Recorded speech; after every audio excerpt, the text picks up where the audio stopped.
Ay, sobra to. Maiba lang, bumabang presyo naman ang sumalubong sa pag-iikot ng DTI. Lalo na dito sa Commonwealth Market, Quezon City. Kasi sabi nga ng market administrator, talagang mas mura ang benta nila dahil diretso ang mga tindera sa supplier. Dati, sa Balintawak lang kumukuha. Ngayon, nakadirekta na rin kami from Baguio. Yung isda, direkta na rin from Batangas, from Dagupan, Bulacan. Sa manok, kasi meron kaming siyam nakatayan. 100 pesos per kilo ang buong manok dito. 120 to 140 ang chicken choice cuts. Bumaba rin ang gulay. Halimbawa, 25 pesos kada kilo ngayon ang kamatis mula 40 pesos. 60 pesos ang talong, 80 dati. Ang white onion, 55 per kilo, garlic, 65 at red onion, 70 per kilo. Bumaba ng 5 pesos ang tilapia na nasa 80 to 90 pesos per kilo. 10 pesos naman ang ibinaba sa kada kilo ng bangus na nasa 160 to 180. Magandang weather, so ang agricultural products natin hindi siya affected itong mga panahon na to at maganda ang mga tanim.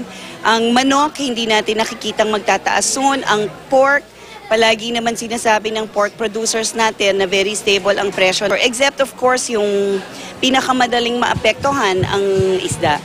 So, hindi natin masasabi. Bumaba man ang presyo, matumal pa rin daw ang bentahan. Tingnan niyo po ngayon, di gaanong matao kahit mura ang manok Siguro ganun na nagbabudget po.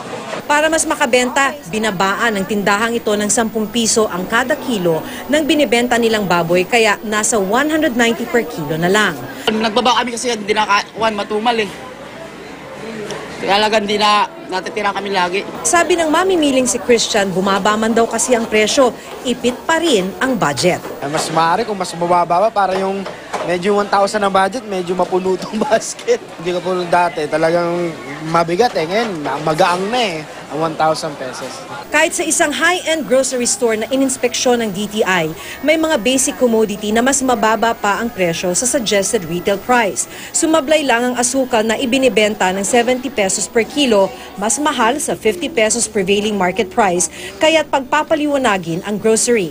Bumaba man ang presyo ng maraming produkto, iniinda pa rin ng marami ang presyo ng bigas, kaya pinipilahan pa rin ang 27 pesos na NFA rice.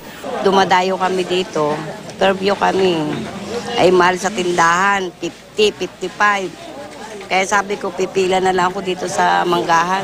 Umaaray naman ang mga magsasaka sa pagbagsak ng presyo ng mga gulay sa La Trinidad Trading Post sa Benguet. Bagaman unti-unti nang tumataas ang presyo, halos ipamigay na lang nila ang kanilang mga paninda nitong weekend. Luging-lugi talaga sa harvest pa lang yung medyo mahinang benta ngayon. I have directed the Philippine Crop Insurance Corporation to cover the losses of the farmers dahil kinukonsidera namin ito na bahagi ng epekto ng kalamidad na dala ng Tropical Depression Usman. Maki Pulido, Nakatutok, 24 Oras.